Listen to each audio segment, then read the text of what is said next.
Welcome back, everybody. This is Latin's Fight Picks. Today we will go over the recap for the fight on December 16th, Edwards versus Covington.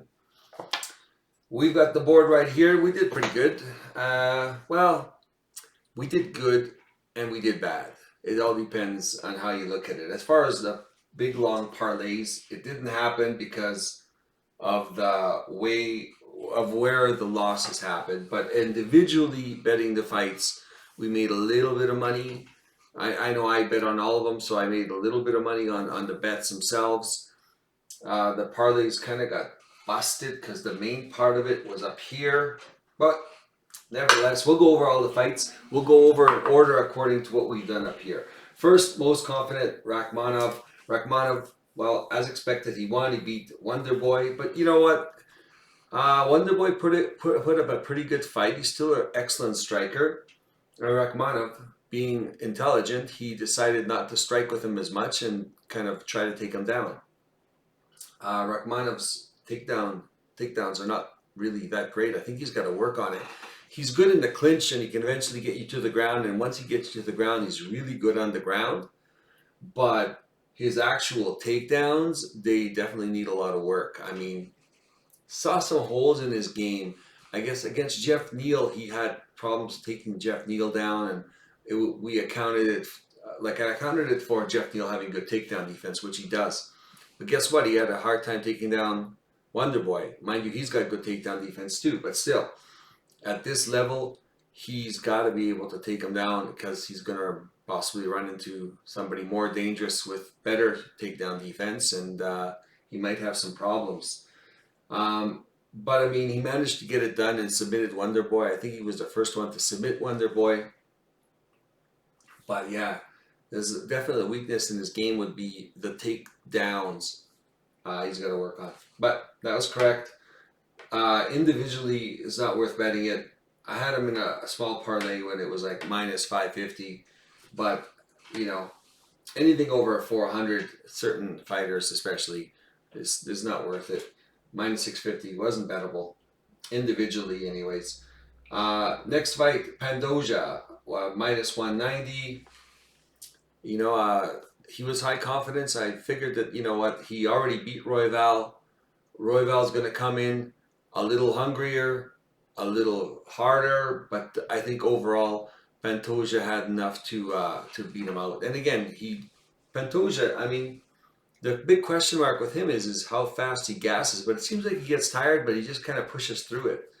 I mean, he could work on it a little more, I guess, but who knows? Maybe this is the max gas tank he has, but it still works for him. And he does work hard. He doesn't slow down. He keeps coming. And Royval, I mean, he had to keep coming because Royval kept coming after him on top of that. So it was a good fight. It was probably the best fight in the card. It was great to watch. But Pantoja ends up keeping his belt. He's still hungry. He's still young. We'll see what happens. I think it's going to probably be a rematch with Moreno, and he had won it with a split decision. But we'll see what happens. But yeah, Pantoja was a good pick. Won his belt back. It was fairly decisively. It was close, but decisive. Moving on, Jacoby. Oh, man. Oh, where do I start with this clown? Like, honestly, Minifield, you know, he has a ceiling to how good he can be. I mean, he's a strong, powerful, he can absorb a lot of punishment. He's got big, hard punches, but it is so slow. I mean, watching Minifield throw punches is, I don't even know how people get hit by Minifield's wide punches. I don't know if his timing is just perfect, or it almost seems like people see that Minifield is throwing a big punch, and they hit Minifield, and they step back, and they hit him again, and they're so busy doing other things, they forgot that 3 seconds ago, Minifield started throwing a big punch. That's the only logical explanation I have, because he throws such slow punches. I don't even know how he keeps hitting Jacoby. But mind you, he didn't hit Jacoby very many times. Well, actually, on the punch stats, it seems like he did, but I mean, he didn't hit him. Well, as the fight went on, I guess, Jacoby definitely outlanded him. But the big punches that really affected Jacoby came so slow, and but he only needed one time, and both times he hit Jacoby, and Jacoby fell down. He didn't stay down, but he fell down. And the first round was really close. I thought Jacoby still had won it. But the second round, Jacoby took it over with his jab, and he just started jabbing the hell out of Minifield. And the third round started the same way. Jacoby's jabbing him and jabbing him. I thought, okay, it's done. We've won it, because he was critical in a few other parlays I had that were extended to the previous fights. I needed Jacoby to win to finish it off. And somewhere halfway through the third round, he got hit, and that was pretty much it, because he didn't look the same. He was just in survival mode. Then he started clinching him, and of course the judges gave it to Minifield. And obviously then I found out that they had given them Minifield the first round as well. So, I mean, I was still hoping that if he had gotten the first round, he would have still won the fight in the decision, but it didn't happen. But it's very disappointing. I mean, I don't consider Minifield this stellar prospect at all. Like, not at all. Like, that's why I picked against him. I mean, Jacoby has the tools to beat him. But Jacoby still got hit with those really big punches, and it affected him. So, I mean, either Minifield's that much of a devastating striker, which I don't know if he is, or Jacoby just getting a little older, and a big strike will affect him like he did, because it seems like it didn't knock him out. It affected him, though. He got knocked down, got back up, etc. Nevertheless, this will kill any chances for Jacoby, making a climb up, especially losing to Minifield. I'm just not buying into Minifield being that good. I know he's strong, but he's not that good.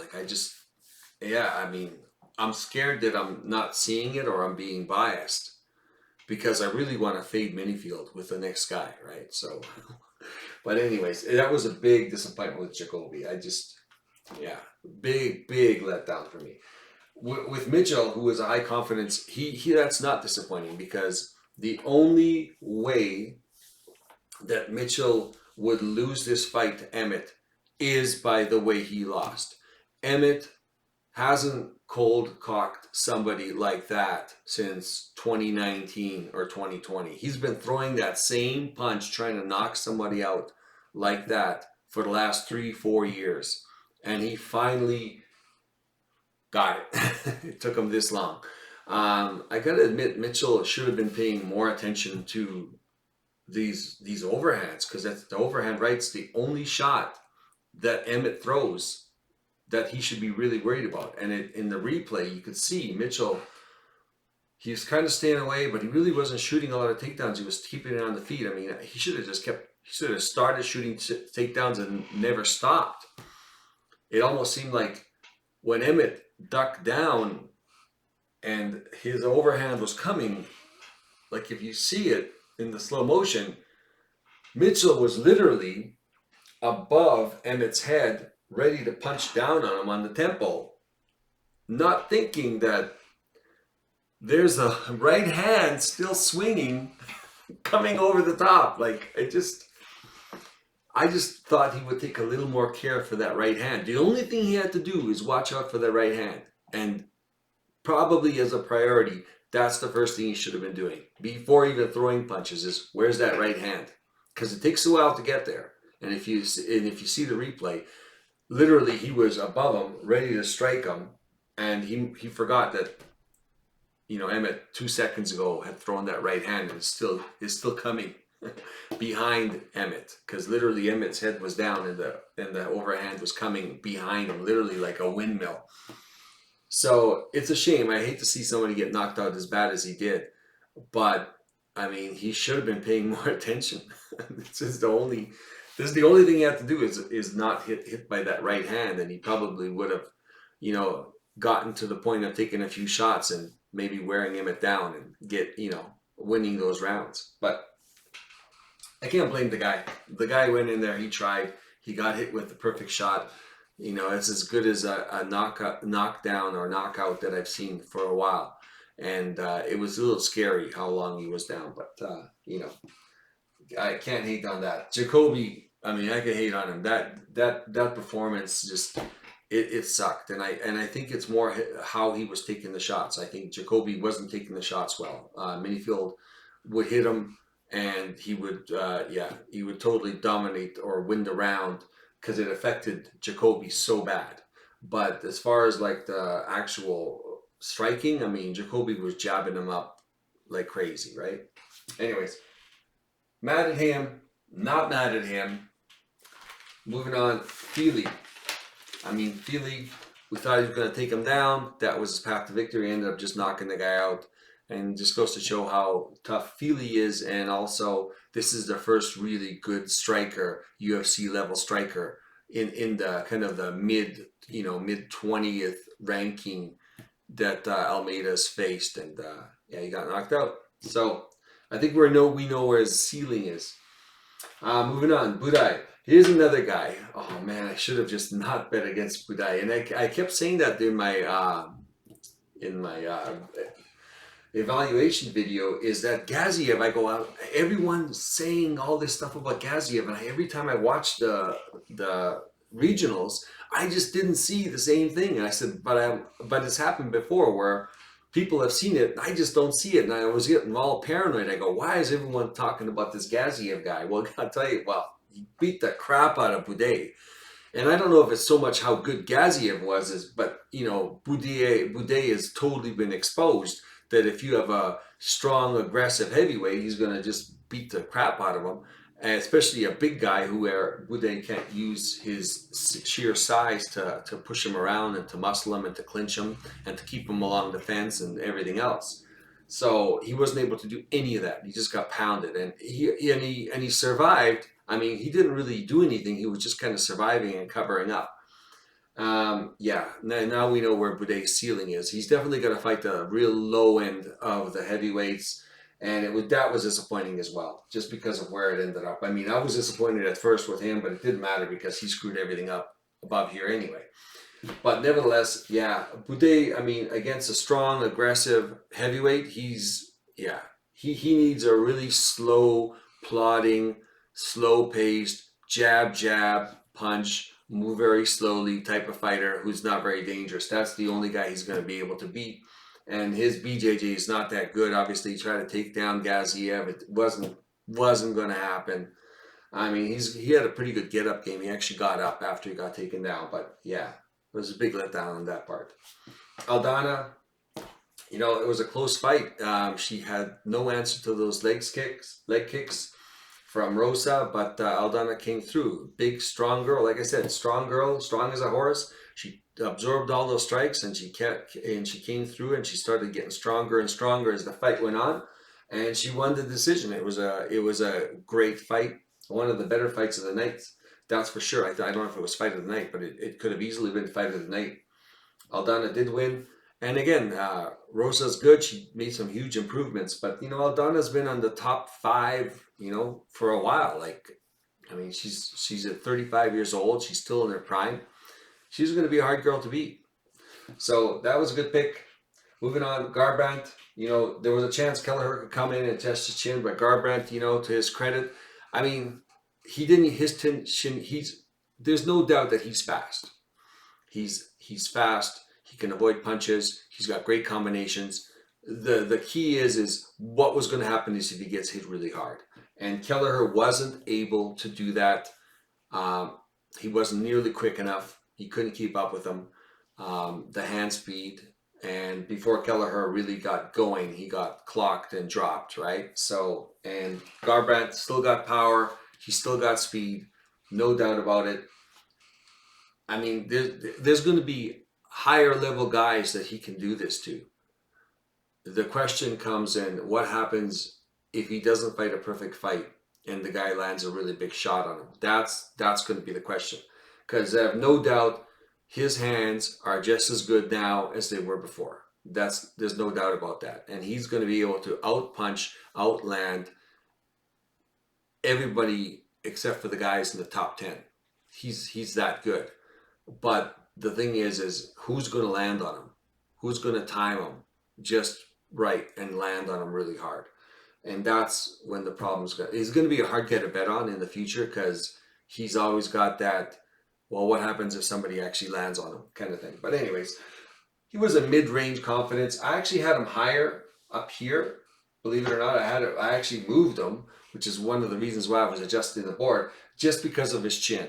I mean, I knew he had the talent. I knew he should win. He was easily better than Keller, but I'm just worried if Keller could take a shot and give him one back. But anyways, he did win. That was good. Move on. Pimblett. He was the top pick. I had him here. Like if you wanted to take a chance at Ferguson, there was moments in that fight where Ferguson actually was, hurting Pimblett, but there was no finishing ability from Ferguson, after the initial shot and the effect on Pimblett. Pimblett looks solid, man. He looked solid. He looked jacked, and again, like I said, young, big, strong, took a lot of the punishment, took Tony Ferguson down. Tony Ferguson, tell you the truth, when Tony Ferguson went down, I thought that was his best opportunity to win. I thought that was the best place for him. And there was a few times he seemed like he almost got some submissions or he was attempting some. It almost seemed like it was evolving and it didn't happen. But that was probably his best opportunity. So Pimblett was expected to win. He did win. He was set up to win. There was a long shot chance for Ferguson. Yes. If you wanted to go for it. Again, I bet on Pimblett, Garbrandt. The top guys are the guys I thought would win. But when you get into this category, there's a lot of opportunity to take an underdog. So moving on, Bekov versus Duran. Bekov came through, submitted Duran, and Duran came in with a wrestling heavy game plan like usual, and Bekov fended it off. Reverse positions. He did great, and the striking was on point, and eventually submitted Duran. And I think this is the second time. Well, Makayev, I think, submitted him as well. But yeah, Duran. I mean, he's a tough guy to fight, and Bekov ended up beating him. And it just goes to show, like, when the only fight he really lost was against Elliott. And Elliott, he's pretty top tier, and it was a close fight. But I expected Bekov to win. I wasn't sure if he was going to be able to submit Duran because Hadley almost submitted him, and he kind of fended it off. But like I said, he's not going to be able to fend off a choke. He's not going to be able to outlast a choke or gut it out. And he ended up tapping just because he's gonna go out anyways. Nevertheless, Bekov did win. That was correct. This is the one where it was the bottom, the 50+%. I was saying, like, this is the one where I was kind of flipping the most on. And I kind of ended up with going ONeal. After I saw the weigh-ins, I saw how solid Lipsky looked. I thought, oh man, maybe I should change my pick. And I said, no, I just kind of had some parlays built up, and I said, I'm going to just leave the bet on ONeal, and otherwise I could have easily flipped it to Lipsky. I just had to see Lipsky fight one more time, and Lipsky looked like she looked like against what's her name? Oh, again, what's that girl? And again, slipped my mind last time. Ulrich. She fought her, and that was the first time I saw her where Lipsky had the new training where she looked really solid on the feet, good takedown defense, and she just looks, from that point on, she just looks physically stronger. She looks like she's been really working on her strength and conditioning, especially her strength. She physically looks stronger. She's very stout and just looks very, very strong, like just solid, like hard, like these girls are trying to take her down. It's like running into a brick wall, and she just gets the underhooks and throws them back up. She looks very solid. She looked against Ulrich, she like that, and she looked like that against Gatto, and she looked like that against ONeal, who's probably was the strongest of the girls as far as takedowns go. And I wasn't sure how good and how strong she was, but I think we got our answer.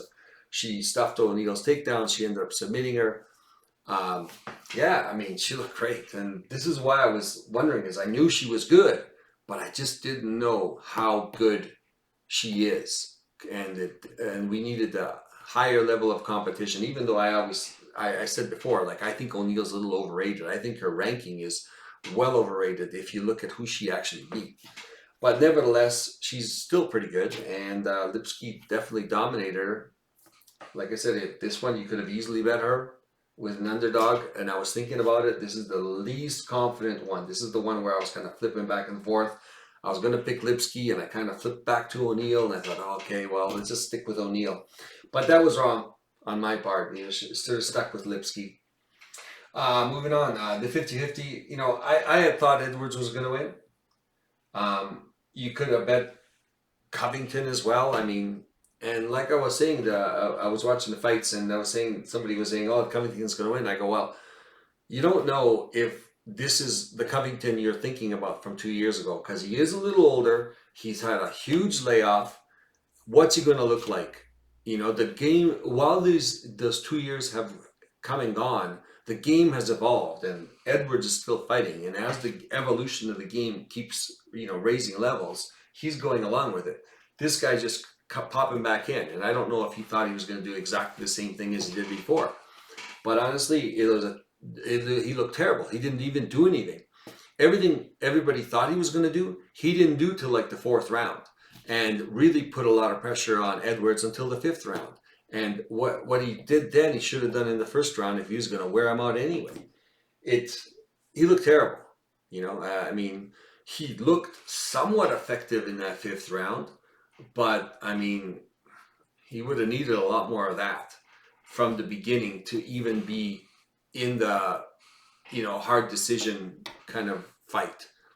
So anyways, good on Edwards after, you know, Covington was insulting his dad and saying all this, you know, stuff that's not very nice. Unfortunately, you know, I don't mind trash talk, but when you're bringing in, you know, deceased parents, it's kind of a, I don't know, a lowball thing to do. So, I mean, I'm glad Edwards kicked his ass. But Edwards dominated him. It wasn't even close. I don't even know if this guy's ever going to get another title shot. I don't know how, I can't believe he did so bad. Like, he just didn't do anything. It's not like he was getting hit. He was getting hit from distance intermittently, but he wasn't doing anything. You know, he just didn't do what he's supposed to do. I mean, what it would take him to win, he didn't do any of it. So in a purely striking battle, he's going to lose, right? From distance. Nevertheless, you know, I was saying Edwards was going to win. Edwards won. I'm happy with the pick. This was the last fight of the year. I was did some housekeeping, going over all the things. I think if you bet, like when I was betting on all the fights, I bet on all the fights throughout the year for the 2023. We're up 51 units as far as individual bets. It's harder to measure with the parlays, but individual bets, you know, we're up 51 units. So overall, we just hit a lot of them right. Well more right than wrong to put us ahead. Simply because of the odds. You have to be at least 2/3 just to break even in this game. So nevertheless, it was a good year. It was fun. It was the first year I had this podcast. I literally started at the beginning of January. This is now the end. I think I'm up to 197 subscribers. We're almost at 200. I was hoping we'd get 1,000, but it didn't quite happen. We'll see. We'll keep this up for the next few months. We'll see how the channel grows, and we'll be back in January. I think January 13th for the first card. Yeah, otherwise, you know, if you like the video, hit like, subscribe if you want to subscribe. It'll give you notifications when we do put out the next video. Yeah, leave a comment. Let me know how you did and what you liked about the fights and what worked for you. Other than that, Merry Christmas, Happy New Year, and we will see you in the new year. Thanks for joining me.